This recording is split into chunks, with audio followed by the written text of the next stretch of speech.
What's up, everybody? William Warfield here with you, and tonight's show, a very, very special show here tonight. We got Gary Ball, of course, with us, but we got the commissioner of the KHSAA with us, Mr. Julian Tackett. Julian, a 1982 graduate of Transylvania University. He went on to receive his master's in business administration from the University of Kentucky in 1991. He's was a high school and college official for more than 20 years in football and basketball.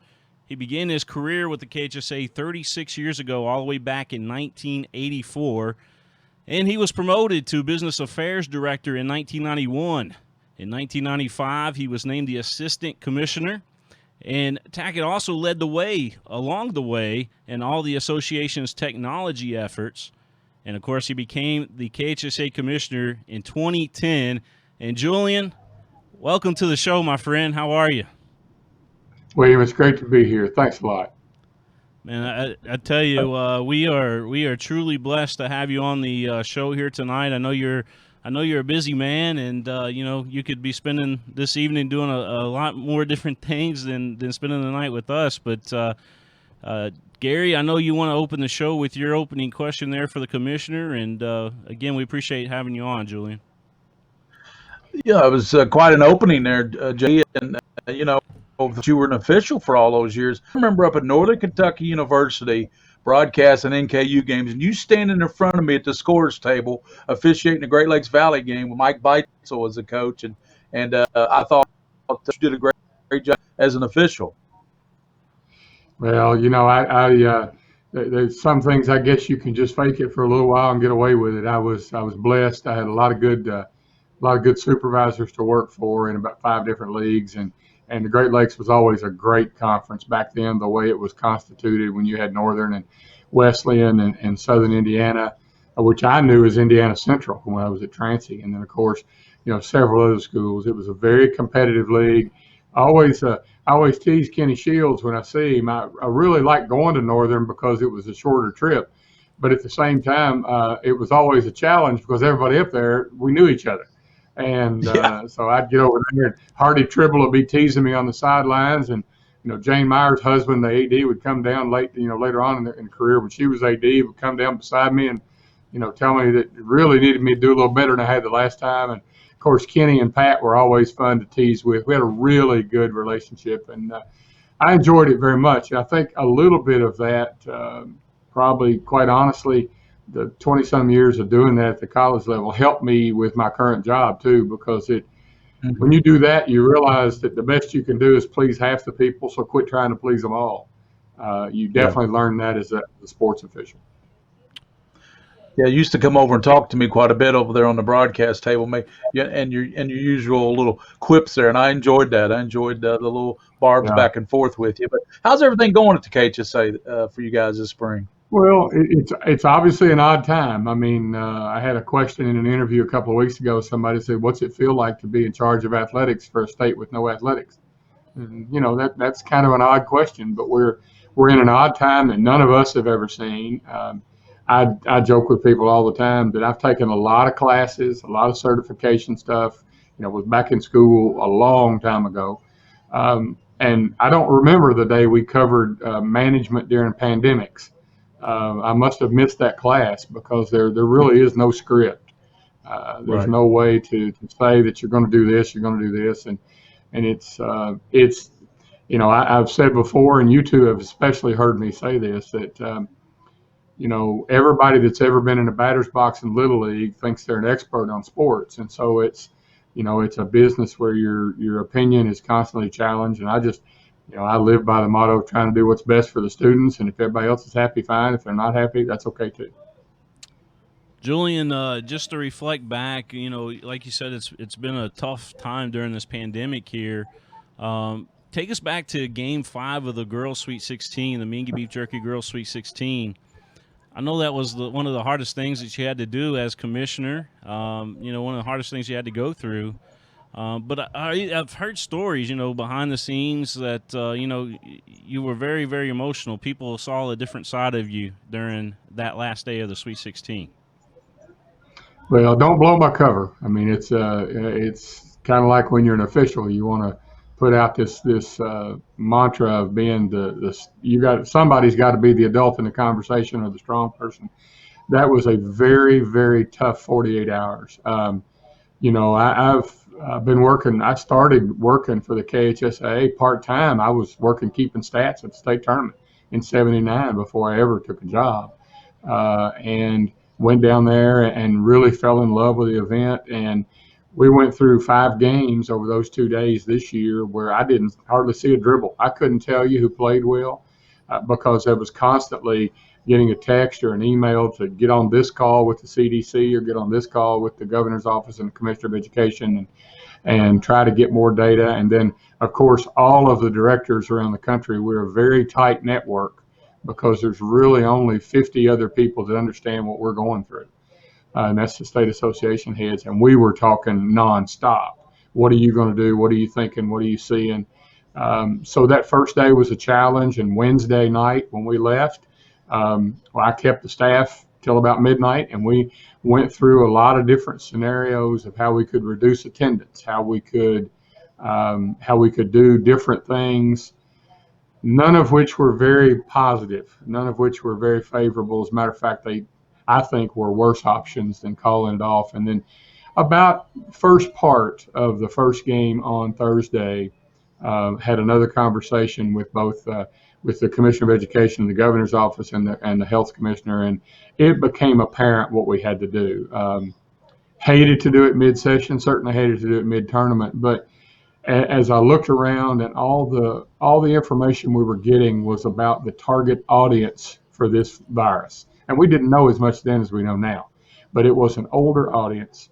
It was an audience that may have pre-existing conditions, and we know that we maybe don't take care of ourselves as good in the Commonwealth as we should.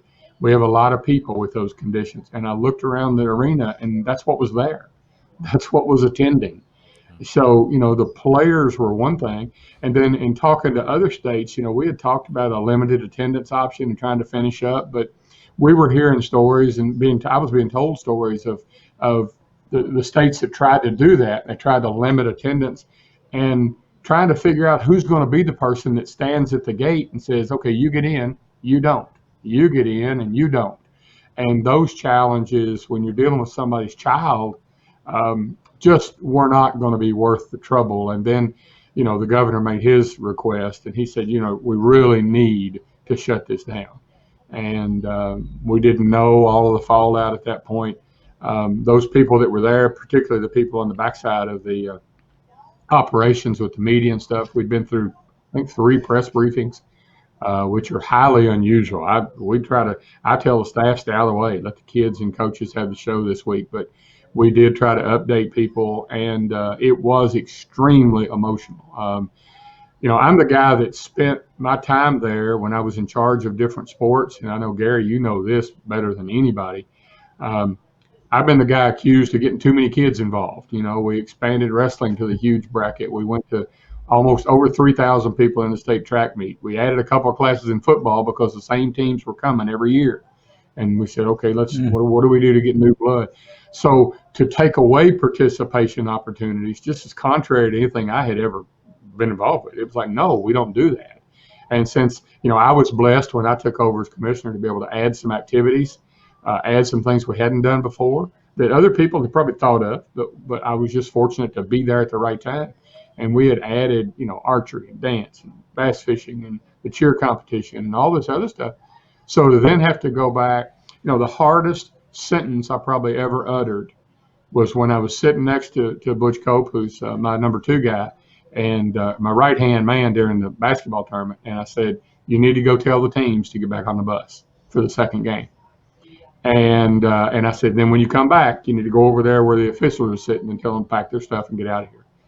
And that was uttering that. I just never thought I would have to say that. But as it turns out, it was obviously the right thing to do. But it was a challenge and definitely brought out some pretty raw emotions that I don't like to show in public. Yeah. Well, let me just say, Julian, that your leadership during that difficult time was amazing. I was able to admire it there from courtside, being able to see your press conference through our production equipment. And, just the stories that I've heard there, just amazing leadership from you, sir. Well, I mean, I would hope that even though you don't really train for something like this, I would hope that the experience comes through. I would hope maybe it was just the right timing. I'm not a big one. I don't like, I don't like pats on the back and stuff like that. I'm not for that. I want kid stuff, but I do. I've appreciated several notes that people have sent, just saying, we realized this wasn't very easy. Bridget reached out, my predecessor reached out to me a couple of weeks after the tournament and just said, "How you doing?" And had that from several other state people just saying, "Look, we know what it's like. How are you?" And that's been very, very good. And, having a supportive wife is extremely helpful. I don't think we ever thought we were going to shut down the office for a while. I mean, our office is still working every day from home. We'll try to crank the office back up here in a couple of weeks. But still, I don't think anybody ever envisioned we'd be doing what we're doing now. But I appreciate you saying that, William. I really do. Gary? Talk to us, Julian, about the interpersonal workings with the superintendent and the Kentucky Department of Education and athletic decision with folks. Well, right after that, we were asked, we knew that the Department of Ed, their job is thankless. We know we've got a small piece of the educational piece. We feel like we're the other half of education, and activities and interscholastic activities are definitely critical to kids' success, but they were having to do with classroom stuff and where we're going to stay in class. And the one thing that came out in an early conversation with them was to work with, reach out to the schools, but you all need to take care of athletics. And right now you need to be thinking about, do we really need athletics right now with this? Because this pandemic, as you all remember, a lot of the stuff that first came out is still true today. The kids that we're dealing with, the age bracket we're dealing with, may not ever show a symptom, but they're carrying this. And, I don't know what you all do. I know in the daily briefings, and I've watched probably 3/4 of them, and I'm haunted by one that Dr. Stack did, where he talked about the whole honeybee analogy, where this person that's infected but not showing symptoms visits with this person, then visits with this one, and visits with this one, and they could all three be infected, and he never has a symptom. And I'm just like, what could that have happened? And then, of course, right after that, we read about or hear about what happened at the sectional tournament in Indiana, where they had 5 people that attended that tournament later passed away. And it became apparent that this is not a normal situation. And so we were asked to take a leadership role and make some decisions. We did some things early on, We did some things early on that were very uncomfortable. When we get into shutting down facilities in the middle of a school year, but we were totally supported by the governor's office. We were totally supported by the state superintendents who wanted to work with us. We reached out to their leadership and talked to them, and 2 or 3 times have had issues that we've talked to them about and said, hey, bounce this off some of your leaders, see what you're thinking. We did that especially as it came to this current period in May. But through the end of April, we just had to put out a directive that basically said, remember, and this is key for all the constitutional scholars out there, athletics is a privilege and not a right. And therefore, we probably had a little more latitude than maybe other groups to be able to step up and say, we're shutting down sports. We have to. It's a privilege anyway, so we're not taking your constitutional rights away. You have no right to play sports. And so we had to step forward, and we all agreed on a date. The Department of Ed, the governor's office, we all talked about it. They put out their ban on all school and activities, and we had already stopped sports by that point. And then we were in on the conferences with superintendents. We were in on the conferences with everybody else who, when they started talking about what's our best avenue, and it became apparent that they were going to shut down schools for all in-person learning and activity. And then we would walk our way through the next time period. That's probably been the hardest thing about this. People make legitimate inquiries. What are we going to be doing in August? Well, me on most days, I can't tell you what I'm going to be doing in August in a real day, in a real world, much less with COVID-19 out there. And you're just not able to say. had 2 emails yesterday, just 2, but 2 about a national championship, so to speak, tournament in golf in August, and were their kids going to be able to play? And we can't answer that because we don't know what if the host is having an outbreak and they have to cancel it. What if we're having an outbreak and we get a travel restriction again? We don't know. So right now we can give you an answer as of today. Yeah. One of the biggest things for you, and especially, with having to do what we had to do with the Sweet 16 was the financial impact that it's had on the association. What can you tell us about that? Well, I mean, if you're talking gross revenue, you probably took a loss of about 1.8 million for a group that doesn't carry that kind of money. We originally talked about 1.2 to 3, but there was other things that we didn't know then. For example, of all the people that bought tickets in advance, how many would want their money back? How many would donate? We've had so many generous people that have said, just keep our money. We're coming back next year. We're going to get through this, da-da-da. And that has been fantastic. It's kind of been a resurgence of faith. But I also can tell you, for example, the 2 days of the girls' tournament, the gross revenue was a little over $100,000, and the gross expenses of holding it where we hold it was a little over $100,000. So it's a pure loss for us, but that's okay. We'll figure out a way. We were blessed that we are formed as a nonprofit, so we were able to get a little help out of the PPP program that the government did the first round. That was really good. That's allowed our staff to be sustained and get everything stable through the spring. But I can tell you that through the spring, everything's already laid out in place for the fall. We just now got to wait and see if we get to play, or when we get to play, not if we get to play. And so, but they've been working every day, full time. So that's been a help. That money was a good help. We also had, and I'm not trying to be a shameless hustler here, but we cannot possibly thank our sponsors enough. And even your sponsor here, who's our sponsor on the girls, they did not back down one bit. Curtis and those guys are fantastic partners. And the vast majority of our partners, I think, to be honest with you, all but 2 of our sponsors, even though they didn't have spring events or basketball, paid the full amount of their sponsorship. And they realize that we'll work it out in the future. And so we'll see how that goes. But it certainly has ramifications. We may have to end up borrowing some money. We had to do that once before in the early 90s, and I was around for the creation of the financing on that. I'll never forget when the late Billy Wise took over as commissioner. He took me out to dinner one night, and he said, congratulations on finishing your MBA in finance. I said, well, thanks, Billy. You knew about it, so I appreciate you saying it. He said, no, we've got about 14 grand in the bank, and our mortgage payment next year is 300,000. I need you to figure it out.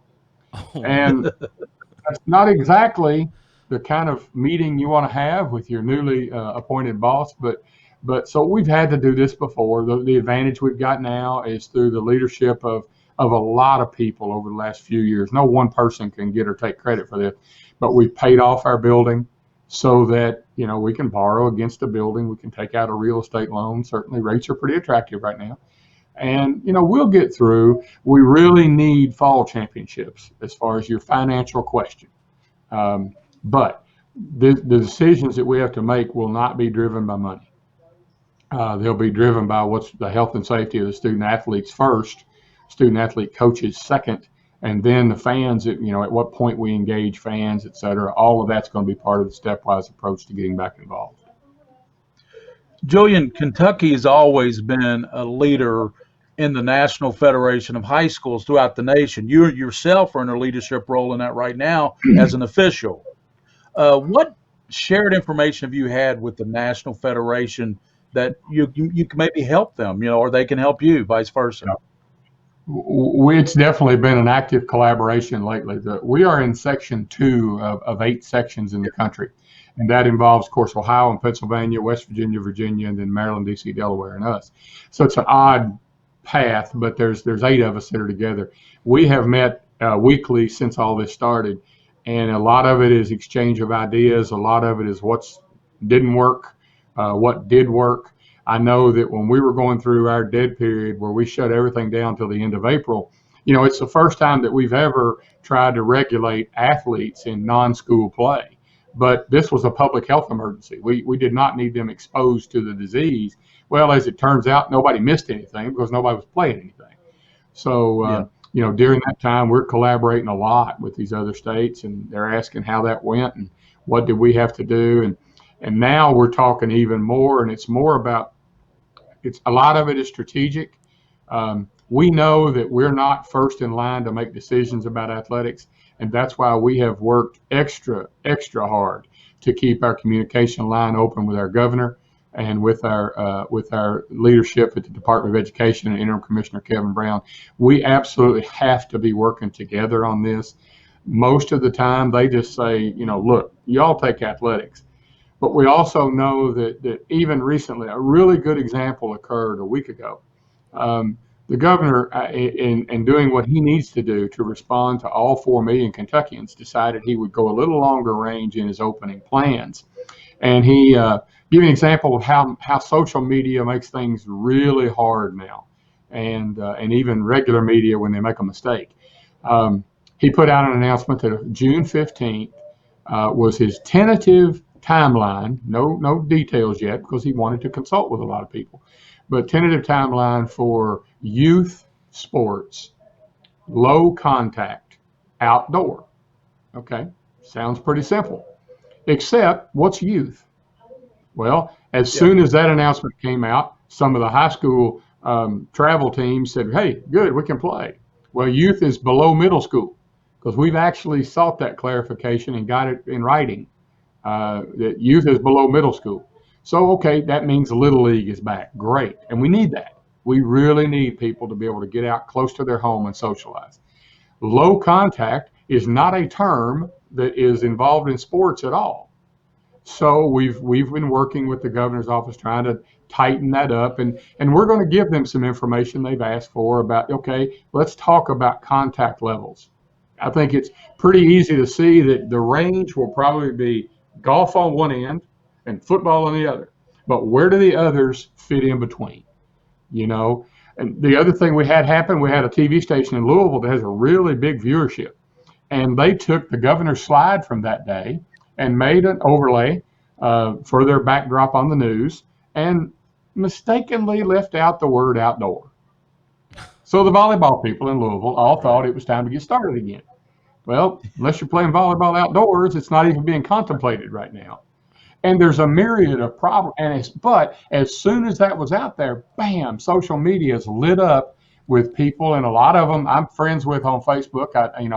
As I tell one of Donna's best friends, they're really not your friends; they're just your contacts on Facebook. But a lot of the coaches are on there, and I bet there was 15 coaches who lit up and said, "Hey, we get to start club volleyball the 15th." And I'm going, "No, you don't. No, that's not what it said." And all of that because a little bit of misinformation, a little bit of shortcoming on a graphic, and then turn around and it gets amplified and sent out all over the state or all over the world. So some of this has been trying to stay ahead. We weren't. Listen, the governor is doing a fantastic job of trying to keep everybody composed. He doesn't have to call us if he's going to talk about sports, but we didn't have any notice that he was going to mention sports. So obviously we didn't get put in a reactive role that night, trying to get the clarification, and their office has been so good. We're so blessed to have a former high school coach as lieutenant governor. Understands this business. She has been fantastic to communicate with back and forth. Ms. Buckner, the chief of staff for the governor's office, and the governor himself, and Dr. Stack.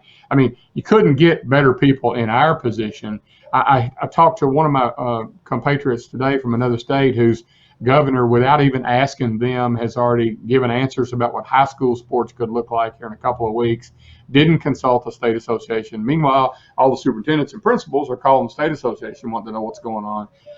Our governor hasn't done that to us, and we really appreciate that and respect that. He wouldn't have to. He is empowered to do what he needs to do as governor, but he has involved us in the conversation. Therefore, we can involve our schools. That's been really, really good. But certainly, all of these announcements and stuff that have come out, it's been challenging to stay ahead and to stay clear. I'm still getting calls and emails, and I know our staff is as well. People who think that travel ball tournaments in June are somehow prohibited. No, that we had a directive that went out that had to be in place till the end of April, and right now we're falling in line with what the governor wants. Right now, the governor has shut down all Board of Education owned facilities, and because they're members of us, that includes our private schools that are members of us. Shut down all activities through the end of June, or the end of May. Apologize, the end of May. Sometime before the end of May, we've got to get together and decide what do we think long term, and then consult with them. What are they going to do long term? If I'm a school superintendent, I want that campus pristine from germs as long as I can keep it that way. Frankly, they have spent tons of money and time cleaning athletic areas and athletic facilities, and we're getting down into the micro level. William, I don't know if we need to take a break, but I want to say something too about other considerations that people might not think about that we have to worry about. Even when we talk about, somebody comes up and says, what if we just open up the weight room?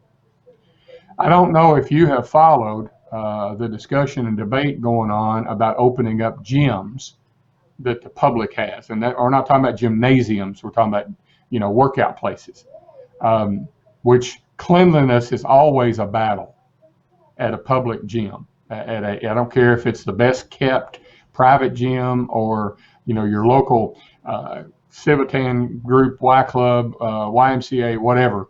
Cleanliness is a challenge. Right. Now, I want you both to think about, because you've been around a couple of years, what's the average high school weight room look like? Sanitariness compared to a public facility. It's probably not as high normally in terms of the sanitation and the quality. So we've got to work with public health on what they think. And that may mean that public gyms can be open earlier than a high school weight room, and that's a challenge as we get back into sports. I was asked to serve with a small group that's working with Mayor Gordon here on the restart of athletics in Lexington. And one of the things we've been talking about as we have met is that it's a little easier when you're UK and you can control your population than it is if you're the typical high school, and certainly than it is if you're the local park.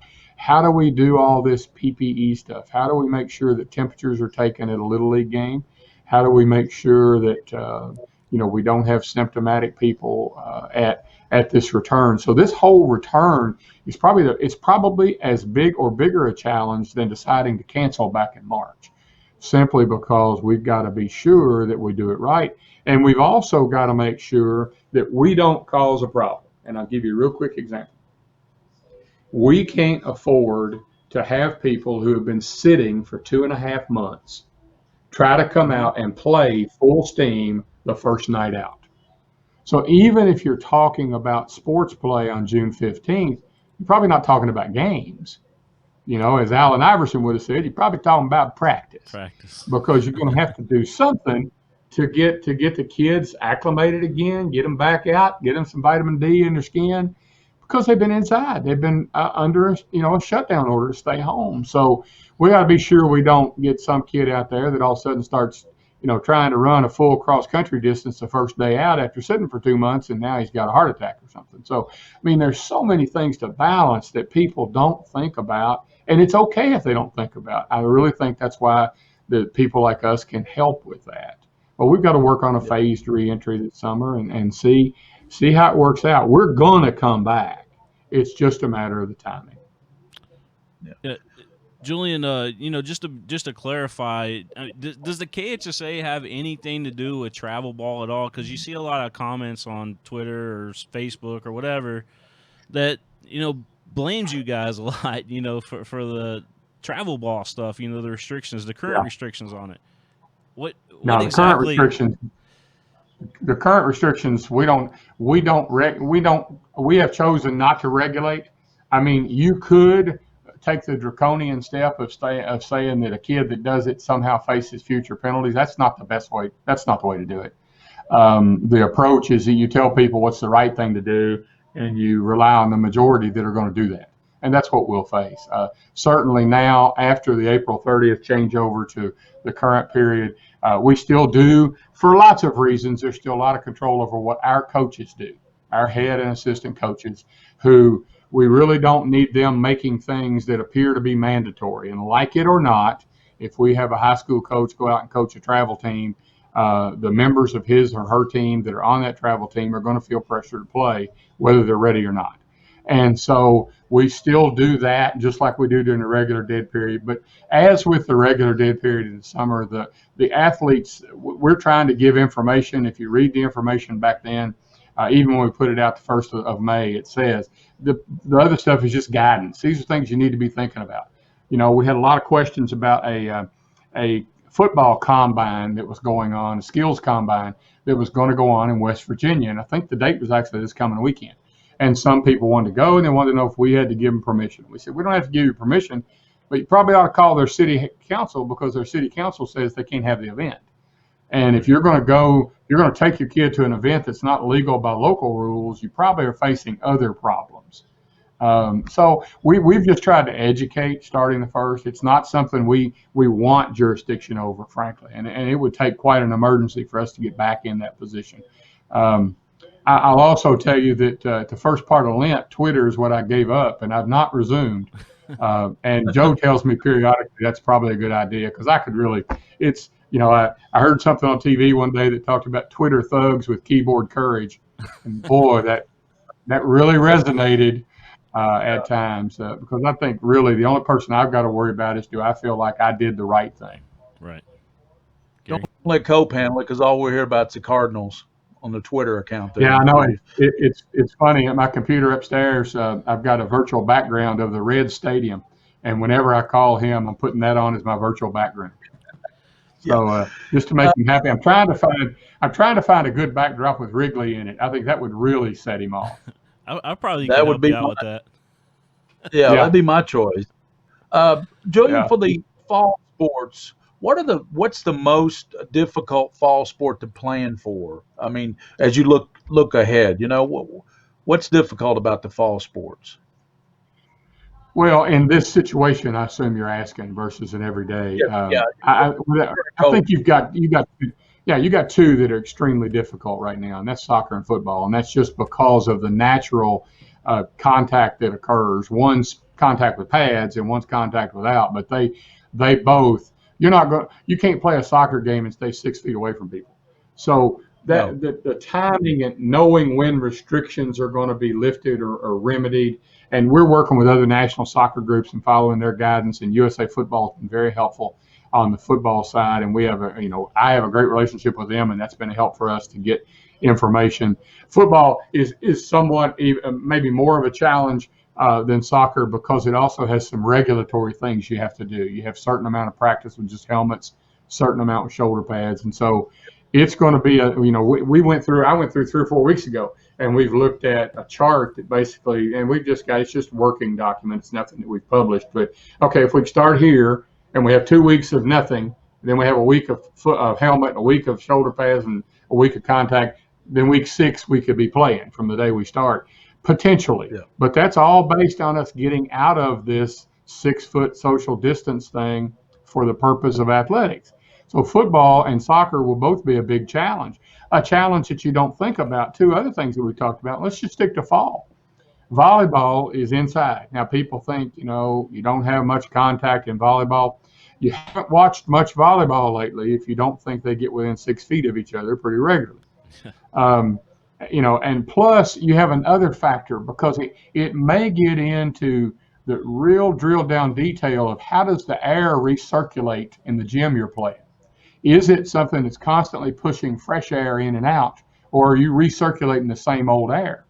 Because that's what they found with some of the cases in other countries, and maybe the case in Indiana, but I haven't seen a final report, where the heating and air system doesn't put fresh air in there. So once you get an airborne virus in there, it just keeps churning through the system. I think there was some reports, and none of us know what to believe that's on social media right now, but there was reports of a restaurant overseas that had that problem because of the air cleaning. So indoor sports are a challenge that way. There's none of them that aren't a challenge. And now let's one that should be kind of easy. Let's mention cross country. You run 2 or 3 miles. Isn't that nice? Except y'all start out together. Yeah. And you generally end up with a pile of people at the finish line. So how do you? I mean, you can stagger. There's something called Hokum Karam, which is a different way of kind of doing a relay race in cross country. You can stagger them out. You could say that okay, we're going to start one team here, but yet that team is not all people from the same household. So is that really social distancing if there's 7 people there together? I mean, even cross country is a bit of a challenge. Golf's probably the easiest if you were going to try to implement, simply because as long as you put everybody one to a cart. I know, Gary, you've been in a golf tournament that I've played in a group with you. You know that I socially distance all the time with golf. I don't hit it where anybody is. So, and there'll be some natural separation there. But yet, what do you do about the end of the day when you have an award ceremony? What do you do when when you have a meal at the end, a hot dog lunch or something? There's obviously going to have to be some conditions and everything. So I think the whole sporting realm is a challenge, and that's before we've ever talked about fans. Yeah. So you mentioned volleyball. Is that something that is most likely possible to be pushed back to spring instead of playing it in the fall, because it is indoors, and like you said, with the filtration system and all that good stuff in the gym, you never know. Well, one of the challenges, there's more than a couple. There's lots of challenges to trying to move something off its current season. You talk about moving in our state. You talk about moving volleyball to spring. You probably have overlapped females on volleyball and softball teams all over this state. Right. And so we really have tried. The reason why the sports seasons have evolved the way they have is to try to minimize choices in the same season kids have had to make. We're out there preaching against a single sport athlete, and then we turn around and do something that's going to make them choose. That's like, early on, the Coaches Association in Ohio was talking about potentially trying to push through where they play football in the spring. That sounds really good till you ask doctors about it, who talk about kids playing 2 competitive contact seasons of football back to back without a break in between. And because you'd like to think that if you did that, you're going to play in the spring, turn around, play again in the fall. Really? I don't know, because of the young bodies that we're dealing with. So there's, and I'm not trying to be a naysayer, because certainly I'm telling you, in this business, we lose a lot of sleep trying to come up with better ideas. I have personally, and I insist on this from the people at the office, if your way of working is simply to change last year's date and send it out, you don't need to work for us. We're always looking to try something a little different, improve it a little bit. So we have looked at all kinds of options.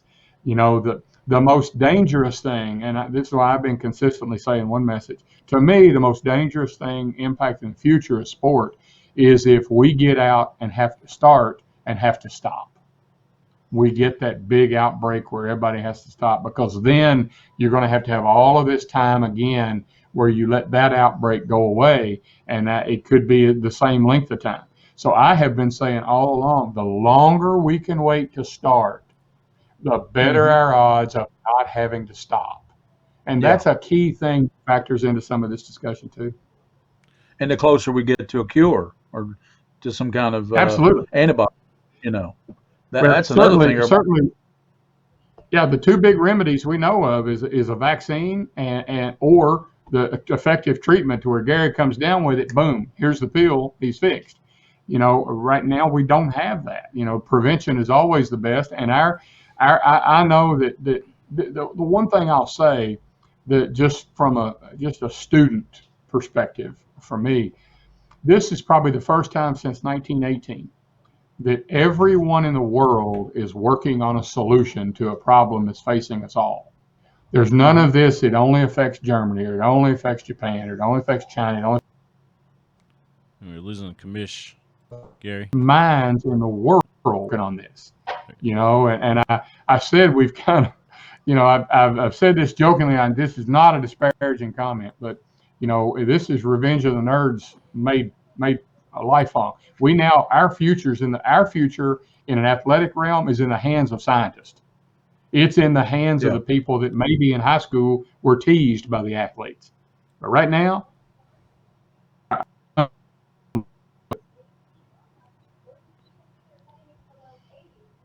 Commish, you with us still? Yeah, there you. Right? Yeah. No, we're having. I can't plug. I can't plug my internet company, but it's very good. I think the effort might have been somewhere else. Yeah. I found that if you move a lot, Commissioner, that it does cause a lot of when the I guess the bandwidth problems too. Is that Oh right, yeah. Mr. King? Oh yeah. Yeah. Yeah. Oh yeah. You can change. Especially all of us are probably on microphones that come on and off when we talk. It's like when you're in a Zoom call and you see the light up. Well, all of that stuff. If everybody tries to start talking at once, we had a meeting today with our task force in Lexington. We had 10 people on the phone, and there was one question asking or on the call, and I think 10 people tried to answer it at once, and it froze everybody for a few seconds. So I think you're right. Yeah. Yeah. Specific sport question here, and that is football. There's again, if you look at social media, which I happen to do frequently, there's talks about, hey, football might be a shorter season. It might get pushed back. That type of talk going on right now. Has there been anything discussed at all about that? Oh yeah. Oh yeah. And I've been very open about that. I've told people in all sports, but particularly football. I mean, you got to look already. Probably casualties of this summer are the summer basketball circuit. It's always been very big. Now, yesterday the NCAA helped us. The NCAA has extended the recruiting dead period through June, so there's no real incentive for a big, a big exposure tournament or something. And some of the people that do things and make money off our kids and everything and try to promote it, well, the college coaches can't be involved in-person stuff. So maybe that helps. I've told our football coaches every time I've talked to any group of them, I mean, if we think we're going to start 7-on-7 July the 10th, we're probably living in an alternate universe. So I don't think we'll start on time. Our objective all along is, number one, here's our first objective: don't lose another sports season. Let's let the only time that ever occurs in any of our lifetime be the spring of 2020. And that means that if it means a shorter season, if it means we compact it, if it means we eliminate a scrimmage week, if it means we don't have a bye week and we start 1 week and play 10 straight weeks and we help revise schedules, whatever needs to be on the table should be on the table, because the alternative is not to have a season. And that is always going to be viewed as a worse alternative. I'm going to tell you something, though. For every coach you see or every person you see on social media that will talk to you about, we need to be doing this, need to be doing this, you talk to a bunch of other coaches and player parents, and they're not real sure right now.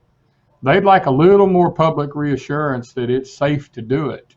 I know that we've had some discussions at the national level with some about officials and stuff, and our officials have been great with this, and they're all planning on working next year. But we know we've got some officials that are in that target range for what this virus targets. So we really need a person that's 65 with an underlying condition in a gym that doesn't ventilate well before we're really ready for it. Do we need coaches that are that way? Some of our most successful coaches are in that target area. So, I mean, there's always going to be people. I know, and I've said this a number of times already, everybody's tired of being cooped up. And sports is a great way to get the kids exercise, get them involved, and get them out of the house where they've now been stuck for 2.5 months. But if we do it too quickly, we're going to regret it.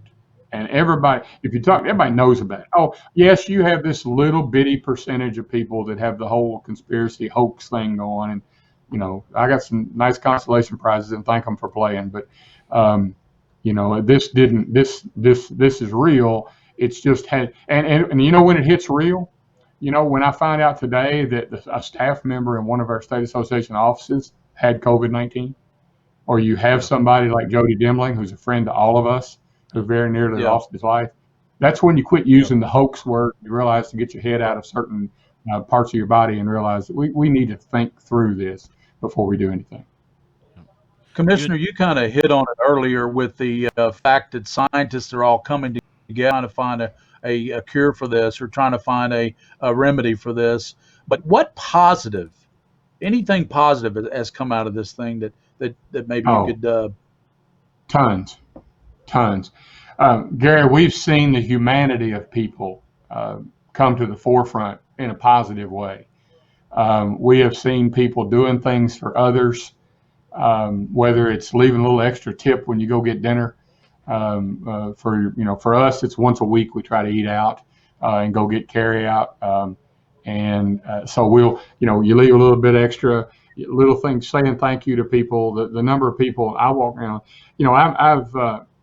I've been wearing a mask now for about 4 weeks, and it looks really funny. The first one I had was a full face cover, and I was going grocery shopping near where I grew up. And I told some people, I said, if I'd have worn this, 6 months ago on this side of town, the police would probably have been called. But when you see other people buying into it, other people doing it, then you realize we are all really in this together. That's been really good. We've been able to do some things that are really good. We were able to come up with, working with our trophy and novelty vendor, we were able to come up with an awards program for our kids that qualified for the state tournaments. Okay, those 32 basketball teams, and could give a visible recognition that's got our logo on it that really they can keep forever, miniature trophies, miniature medals, our regular medals, etc., that they could do at dealer cost. We don't make anything on it, neither does the trophy place, but we've come up with recognition opportunities. We've awarded certificates to all 30-some thousand kids, 36,000 I believe it is, that play spring sports. It's a COVID-19 certificate. It's, your season was taken from you. We can't give it back to you. There's nobody can do that. And so we've seen that. We've also seen, I think, Gary, you're going to see a renewed emphasis on safety and even on basic health. I don't know about you all, but I told, when I was 14 years old, I made a baseball all-star team. And before I went to practice, one day my mother said, you got a couple of dishes you didn't finish. You need to finish these. And I said, Mom, I'm going to be the only catcher in the all-star game with dishpan hands.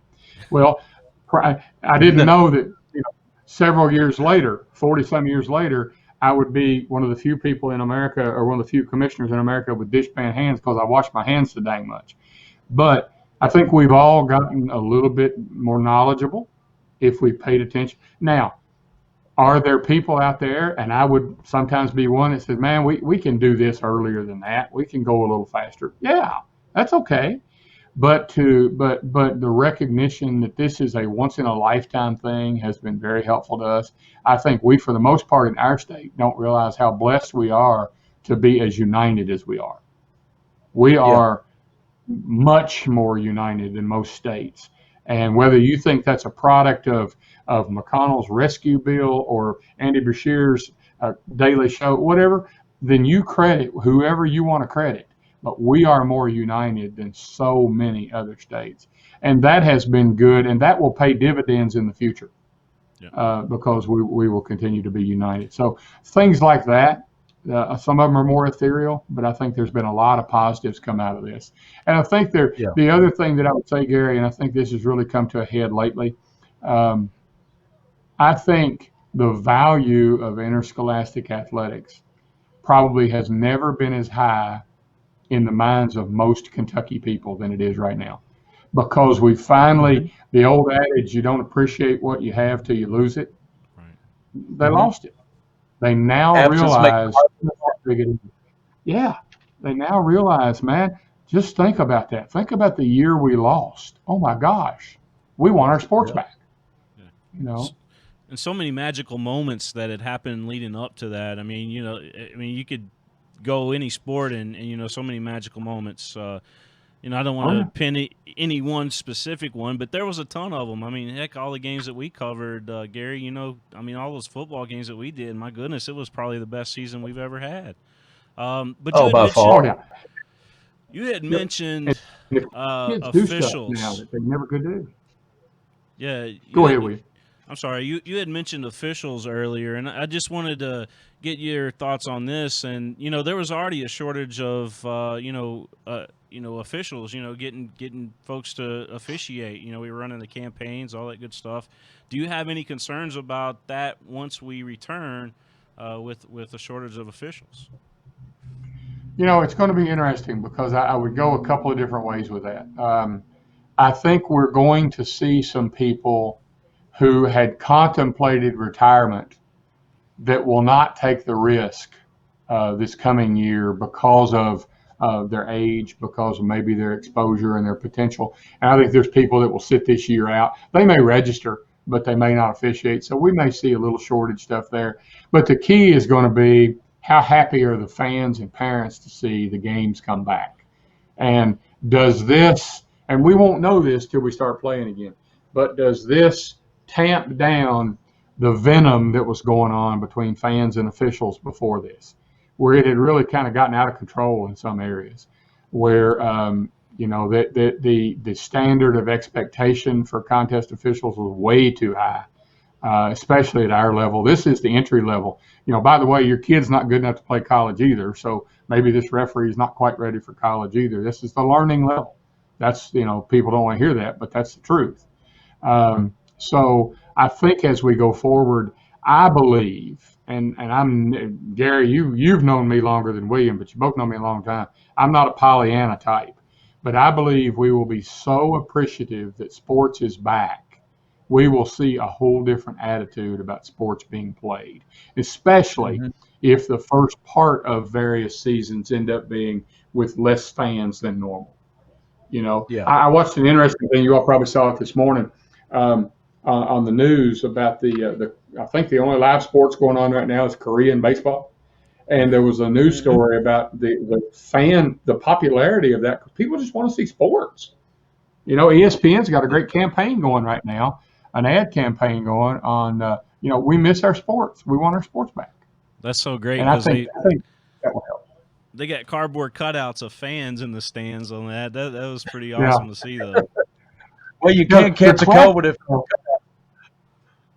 Yeah, the classic was that apparently it's a ritual over there that the two teams that are playing, they have the entire stands, entire group of people for one team have a cheer in unison, and the other team has their own song in unison, and that's what they're missing. So some of the players were saying, the cardboard cutouts are okay for picture backdrops, but this isn't.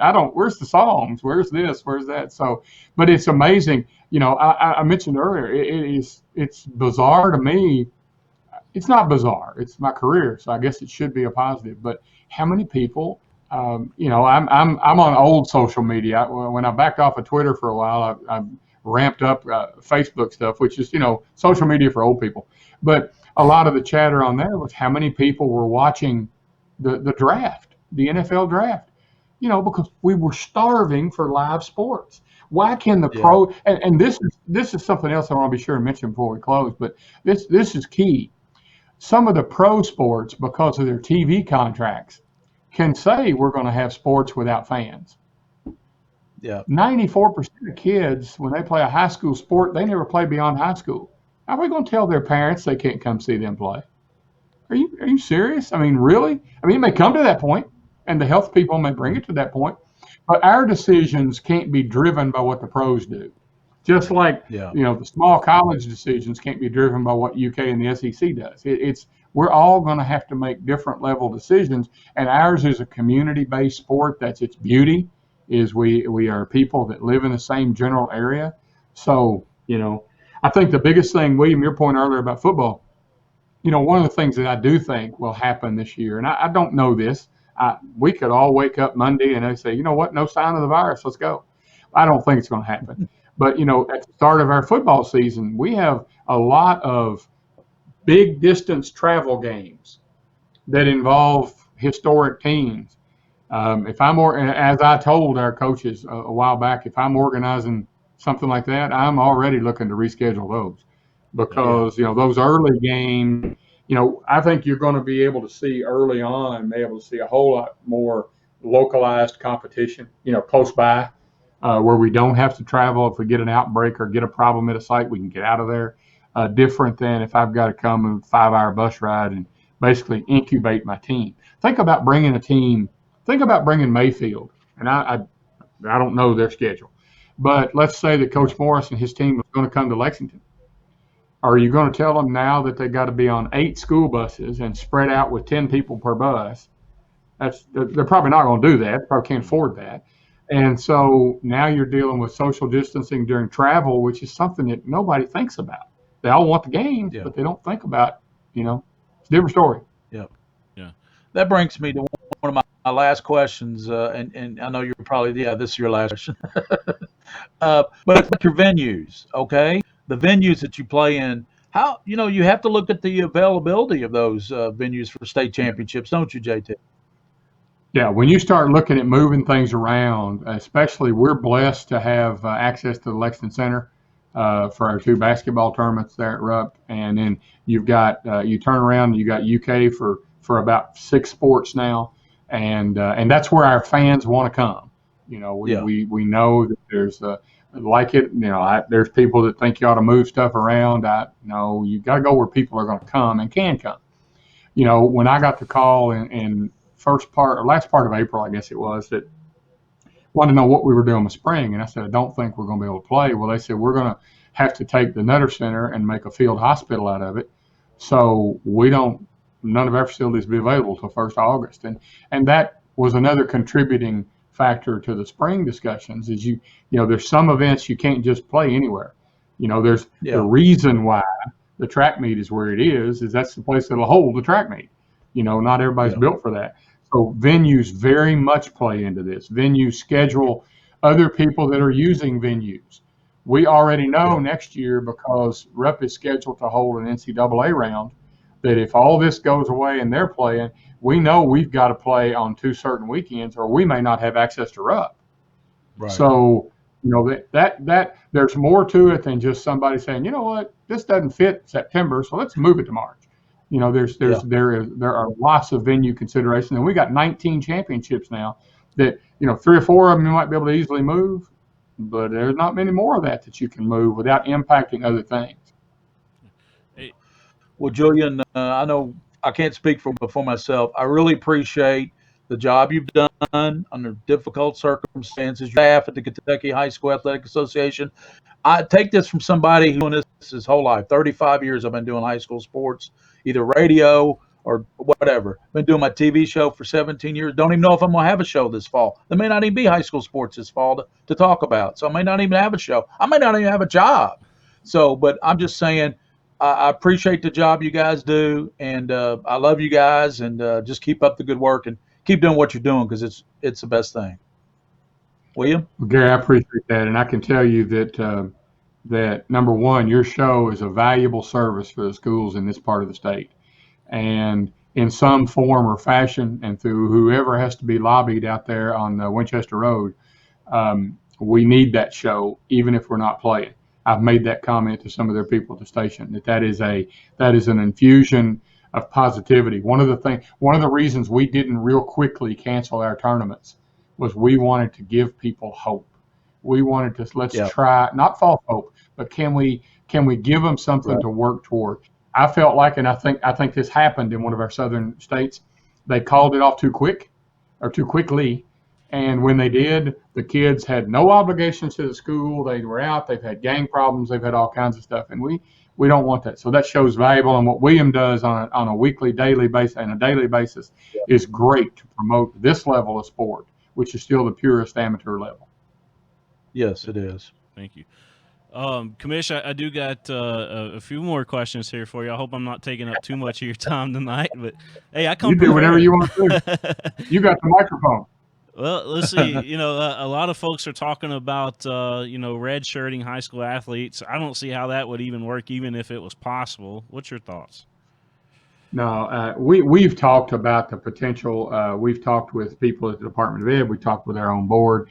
We've not, we're still, it's still in discussion, trying to see what happens phase. But let me tell you something. I thought that there was a fantastic article written. I don't even recall who wrote it. In the Lexington Herald that ended up on Kentucky.com, because I'm like most, I don't see a paper copy anymore, but I do read online all the time, and do, by the way, subscribe. But there was an article about the impact of the NCAA's decision on UK softball, and you may have seen it. Coach Lawson had made some comments, and basically it was one of those things that the comment was, it sounds really good, but the devil's in the details. And that's what we thought long before she said that in the paper. You've got people who have, the majority of high school students, you only have approximately 6% in a year that go on to play college sports. The vast majority of people have already made their next year's decision.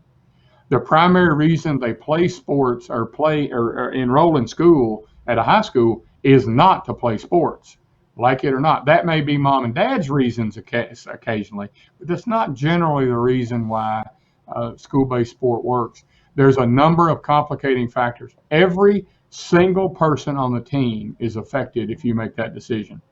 The ninth grader, the enrolling ninth grader, who's finally going to be in high school, is now one of 5 years worth of kids, not 4 years worth of kids. And they only have 4 years to play, so they're impacted. The rising junior, who when he or she comes up, it's their turn. They've waited behind William. William was a heck of a guard. I get my shot. Well, now William gets another year. Oh, so in my last year, I don't get a shot.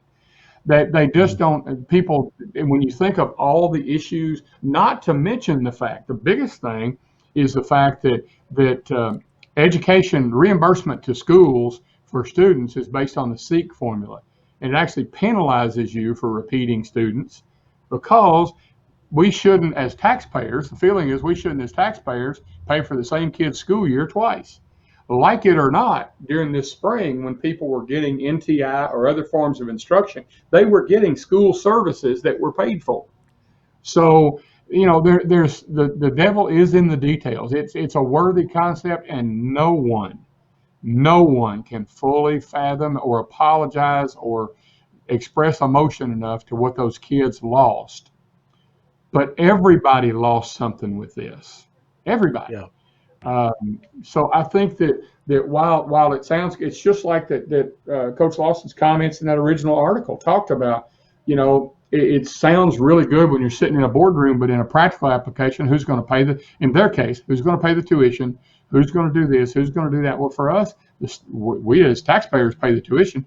So really, do we want to get into that? So I don't think, and no other state, you know, originally there was talk of Florida doing it. You know, Florida's governor came out and without even talking to the Florida Athletic Association, said, yeah, everybody's going to get to repeat their senior year. He has since retracted that. That's not a part of their current plan. So it would, if it were ever done, it would have to be done legislatively, not through our office, because they're going to have to address the funding issue. And we've talked to enough people in the General Assembly to know, in a state that's going to be really tight budgeted for the next couple of years, I doubt paying for an athlete's second year is as high a priority as maybe fixing a road or something. So I understand. I totally do. I understand both sides of it. There's no win in this decision. None. Yeah. Another thing that's being talked about is the dead period, the annual dead period. Is there any possibility of adjusting the annual dead period if we were able to get back? You know, we've talked about this, and I'll tell you the same thing that I've told other news sources and our school people. I think everything should get talked about, but I also know that the facilities themselves, especially for those schools that are going to try to start back August 1st, they probably don't need on-campus interscholastic activity the entire last part of June and July. Now, does that mean all the restrictions stay the same? Maybe there's some adjustments. That's something that we've got a fantastic board of control. We've got 14 people that are currently active school people. We have 4 at large, and 3 of those 4 at large have a school background. These people know what it's like to work in schools and be an administrator in schools. On top of that, we got the Department of Ed that sits in on our meetings. So we've got a lot of input, and that would be something that we'd have to be really sure. You know, one of the things about both of those questions, whether it's potential additional eligibility or you look at potential changes to the dead period, is you have to worry about the precedential effect of it. Let's talk about the repeating for just a second. Let's say that you have you make a decision to give everybody an additional year. Now, next year, heaven forbid, Left West North High School has a tornado and they can't go back to school for the last 3 months. Are you going to extend that to them alone? Because you've already set the precedent that when we have a disaster or something, we can do this. That people just, it's easy when you're in the tunnel vision of your situation to think of the tunnel. Well, that's the same thing when you talk about the dead period. It's really easy to say, well, we've been shut down. who's to say that we're going to be in a between June 25th and July 9th, we're going to be in a position to do full scale competition or practice anyway? We don't know. So that decision will be made closer to the time, and will be something that the board has to look at all options. But I don't think there's anything off the table. But I think it's certainly something that's got to be discussed. Another question that came in was, there had been mentioned before about possibly an early season basketball tournament, and then going into the big one, of course, at the end of the season. But is that still a possibility with the teams that had made the Sweet 16 this year being invited possibly to an early season tournament? We've reached out to those teams about potentially doing something during a scrimmage window, but you got to realize this is all contingent on anybody being able to do things. Can we? There's a little difference, with due respect to everybody involved. There's a little difference between people that never got their season started and people that had earned the culminating event. They had already won their region. So I think you can talk about them in two different buckets, so to speak. And that's where we have been talking about both of them. We're trying to find a way to do anything with both. Frankly, that's why we held on to spring sports so long. We were one of the last states to cancel our spring sports. We were holding on to, okay, could we do this? But and just think about this. We may be looking at a preseason event. Talk to your staffs. Talk to this. We've heard from, of the 32, I've probably heard from a dozen. Now, it's only been out a few days, and just think about it, because there already exists in our bylaws the opportunity for quote unquote Hall of Fame games or benefit games. And it would be something to be so targeted to those 16 teams on either gender. Maybe we do it, maybe we don't. Utopia. What if we're able to play and we could get them an event in Rupp? Okay. Now, can't help the fact that your seniors that graduated this year are away at college. But your team for next year, if you qualified for the state with a chance to be in that event, it'll be interesting to see. I also heard from one coach who said something that I've not forgotten, because I talked to him about, early on. I said, what do you think about this? He said, I'll be honest with you, I would love it, but we've already had the funeral for the 2020 season. We've been through the emotional roller coaster. We've cried. We've framed our jerseys. We've done this stuff. Do I really want to reopen? And he said that's something he would have to talk with his school about. And I think that's very wise. I don't think this is something that is going to be real quick and dirty, yes or no. But we're going to talk. I'm going to talk to our board about it when they get together in late May. We'll have the board get together via a Zoom conference again in late May, and because they'll have to make a decision on what we're doing with June. But we'll talk a little bit. The good thing we have, and Greg Sankey and I have been in several meetings together, and we've talked about a couple things. And he made this comment about football, is that the good thing you still have even today is the advantage of time. It's just May. So a November event you still could pull together, but it is certainly something that we have kind of opened the discussion with our schools, and we'll see how it goes. If we only get 6 or 8 interested, there's no use doing it. If there's, if you get a bunch of them interested, then giving them a chance to play on that floor.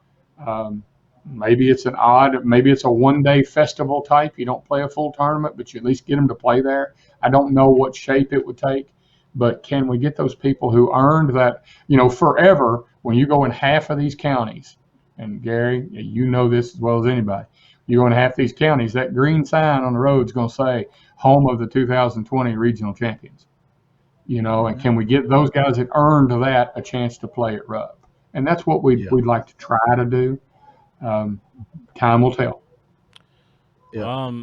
Sticking real quick to basketball, still talk a lot right now with the shot clock, and any I told you there's going to be no shot clock. Yeah. In high school basketball. Am I right? Am I right, Julian? Not next year. You get your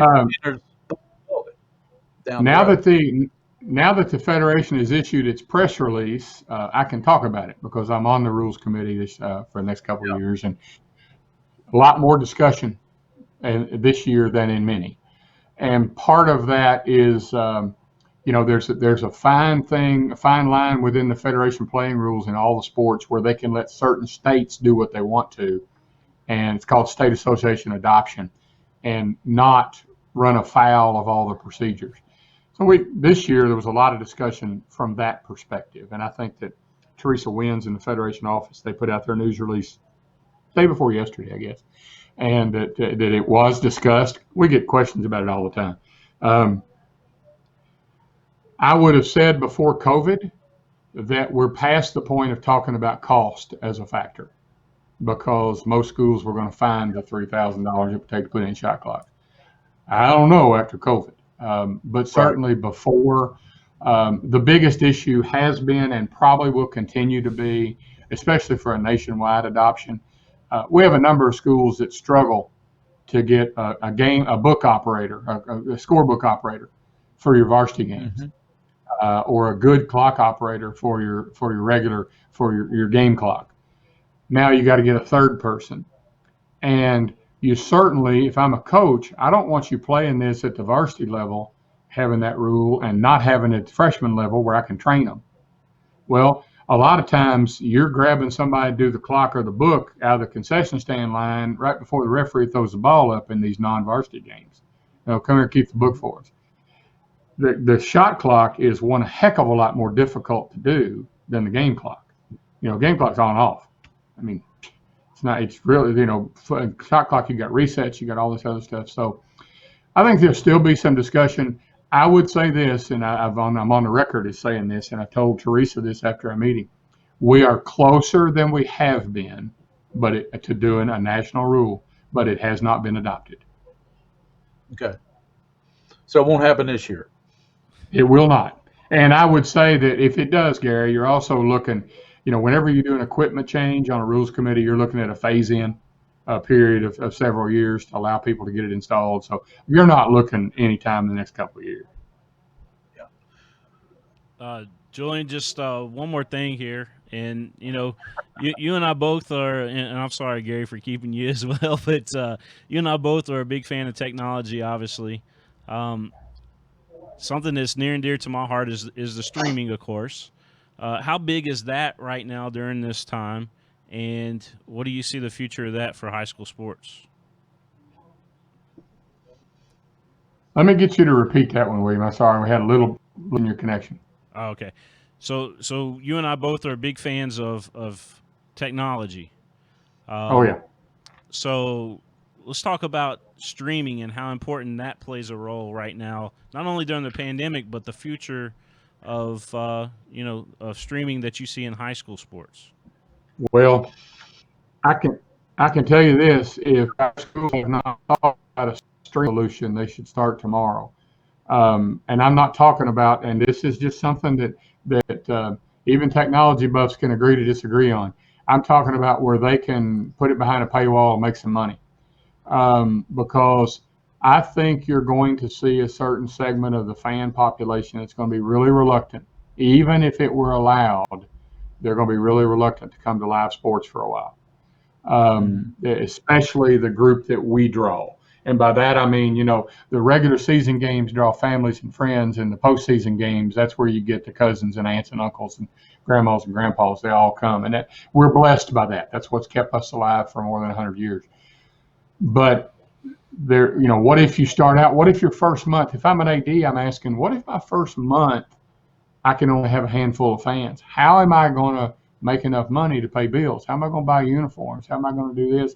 Well, the answer is I'm still going to charge people to come, but they're going to be watching it at home. And that's why it's the same mentality that some of the college conferences have about going ahead and starting with no fans, because all they got to do is play to get their money. Doesn't matter if they play in front of anybody. They just got to play. But so I think our schools should really be thinking about an option. We've got the Federation Network, and we've rolled in people like yourself and others that have been doing outside stuff. And all we ask is also give it to us. And it goes under that paywall. And it's amazing how many people watch those things. But it is the future. And I think it's the immediate future because of what's happening after COVID. I think if they've not thought about that, I always say that I'm danged if I'm a school person, if I want people to come in and do it for free and then charge people at the gate. That's not fair to the people that come to the gate. But I think you are going to have to think of ways that your local fans might be able to see games early this year. Maybe the first couple of football games, if you got some kind of attendance limit, how am I going to make enough money to pay all the bills of hosting a football game? How am I going to help pay for the helmet reconditioning? How am I going to do this? So it is definitely something. I tell you, the other thing that more and more people better be thinking about is getting out of taking cash at the gate. This is a touch virus. You know, when H1N1, some of these others came around, we worried about stuff like that. We don't really know. There's not good data out there if that virus can hang on to a dollar bill that's handed to you when you pay for your admission. We don't know that. So going to electronic advanced ticketing, and there's various methods out there. We have a couple we work with through the Federation that are outstanding. This is going to be a changing time for athletics at our level, and technology is going to be right there with it. Yeah, that's a big word, virtual ticket, and I think that definitely is a thing of the future. Oh, yeah. That's all I've got, Gary. I don't know if you got anything else, but we covered a lot. No. Yeah, we really appreciate you, Julian. You really gave us a lot of really good information, stuff we hadn't thought about, stuff we're going to think about that's, for the best of our, something else you were talking about there with streaming, NFHS network, those high school kids get experience doing, and that might be Absolutely. a career they might just. Well, and so what's interesting is I happen to be on that board now, the Federation Network board, and as we talk about things, one of their big pushes has been to get these Pixelot units involved that will do the actual videotaping and streaming automatically. Well, now they've really been focusing their efforts the last year on the add-on piece that'll get the kids back involved. One of the problems with the old model, and forget somebody with the expertise of William, you had a local school person who maybe ran a broadcast class, and they got a couple of kids involved, and they got them involved as sophomores, and so they ran them up through. Well, guess what? 3 years after that, they graduate. You got to find 2 more kids that can, and 2 more kids. So the automated answer, instead of having all of that equipment side, the automated answer is really the wave of the future. And Pixelot is a company that came up with this product. It's got 3 or 4, I believe it's 4 simultaneous cameras, all HD, and they can. You don't even have to focus it. You just set it and forget it. It's Ron Popeil, I guess, doing video, but you just kind of set it and forget it and watch it video. But you can add the sound, and we really one of the strategic goals of the network board is to keep kids involved. This whole network was formed to try to get kids involved, get them interested in broadcasting. Gary, you have modeled that with the 7,000 interns that you have on your show. These are people that learn to, they have to get out of their comfort zone, man. They gotta get out there, and they gotta be on camera, and then they gotta watch themselves and try to be better next week. And that's the same thing when you get into people doing play-by-play for this stuff. Yeah. Well, what you've done with KHSAA TV and working with the NFHS network and all that good stuff. Yep. I mean, you truly have been a pioneer, if you will, as far as pushing it out on a national level, doing some big things here in Kentucky. And well, I'll never forget it. Well, I appreciate that. It's not me. It's been a group effort. Obviously, everything we do is a group effort. I still one of my finer moments is I got a call from a former employee that after we had met 20 years ago with a couple of guys and talked about forming a radio network, and he spent the entire conversation telling me how that will never work. There's no way. You can't sustain it. You got to go with a big media company. And I kind of, it's one of the few times, and he was a former coworker of mine, and I grew up with him. So, I felt, I kind of felt a little bit dressed down, and I kind of bowed my back, and I said, no, wait a minute. I'll show you it's going to work.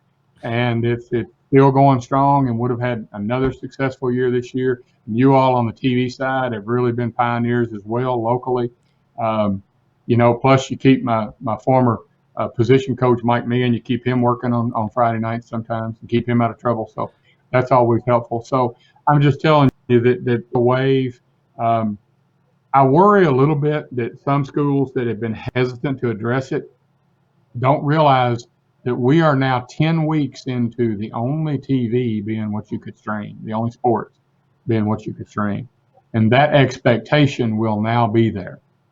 Where is our game? I'm William's granddad. I wanted to go to his game this week, but I've got a fever, so I'm not going to go. Where can I find it? Right. I think that's going to put pressure that maybe people haven't thought about. And plus, we've spent the last three of our staff, Dan and Rob and Joe, have been involved the last few weeks getting all of our old broadcasts up on the Federation Network. It is amazing how many people have gone hunting for the 2013 semifinal game or the 2012 this. The more we get up there, and we had them on a YouTube channel for a while, and YouTube's good. I'm not going to talk about YouTube. We're a Google shop, so we obviously like YouTube, but I'm not going to give it away. So we put it behind there, and they're loving it. They're loving it. We're talking about now potentially, and it'd be interesting to see how this plays out. The Federation Network, we're talking about a short-term broadcast subscription. Right now, it's a 1-month auto-renew, typical Netflix model. It's very popular and generates a ton of money. But if we're going to help the schools, do we need to come up with something that's a one-game view? You pay a certain price, you get to see one game, and your school gets half of it. You tell us which school. And so we're trying to see ways that we can make up lost revenue that went on. I don't know if that'll go anywhere. It's in the early discussion phase, but we've got to think creatively in interscholastic athletics, or we're going to we have a possibility of getting left behind. So, and I think that same challenge is out there for small colleges too. I don't think it's just high school. Yeah. The big Power Five are going to survive with their media contracts, but everybody else has a challenge, I think. Yeah. And the other bonus to it is, just real quick, the other bonus to it is you can do other things. Like a lot of folks are looking right now, calling us about doing graduation. That kind of thing. We sent a note out to superintendents, an email out not too long ago, and talked about your all services and talked about guys. You don't have to go start this from scratch. We got some people that were working with us in the winter that kind of lost out on some opportunities. So why don't you call people that know the heck what they're doing, and it's set it and forget it. And so we've made those kind of suggestions, but I think that when you look at the future of this, the future of the network is somewhat built around sports. There's always going to be that segment of the population that wants to watch the California finals because some potential recruits playing in it. That's not a large segment, but that's a segment. But there's a whole lot more people that want to see the graduation ceremony. They want to see the awards banquet. They want to see all the stuff that there's not a paywall for. That's the future. Is content is king. Getting it out there to where you can let somebody forever be able to pay a small price and see their kid or their grandkid performing. That's where the future is to sustain the network. Yeah. Well, Julian, keep doing what you're doing, man. I'm a big fan of yours. I always have been, and I just think you're a great leader in the right position, and just doing big things for Kentucky, and we appreciate you. William, I appreciate it. I know when I sat down, and I've not told William this, and I don't know if his headphones will still fit on his head, but when we first sat down and realized that our previous video needed to be redone, I sat down with a fellow that I have a lot of respect for in terms of developing content and developing technology stuff. I sat down with a guy named Tim Campbell, and I said, "Here's what I want to do. This is my vision." As I said, we're going to turnkey it ourselves. He said, "I got one name for you." And he gave me William's name. And so that's been, it's turned out to be very good. And then you two have paired up nicely. The great thing about the work that you both do is that your primary focus area is your least revenue generating area. And that's the high school level. Because that's what because you know what it means to people. So we can't thank you guys enough. We may cuss and discuss and talk about stuff back and forth, but it's always professional, and it's always great to be involved with you guys. Yeah, same here, Julian. Always great to be involved with you guys. Absolutely. Call me if you need. No problem. I'll do it, both of you. Thank you all very much. Thank you, sir. Thank you, Commissioner.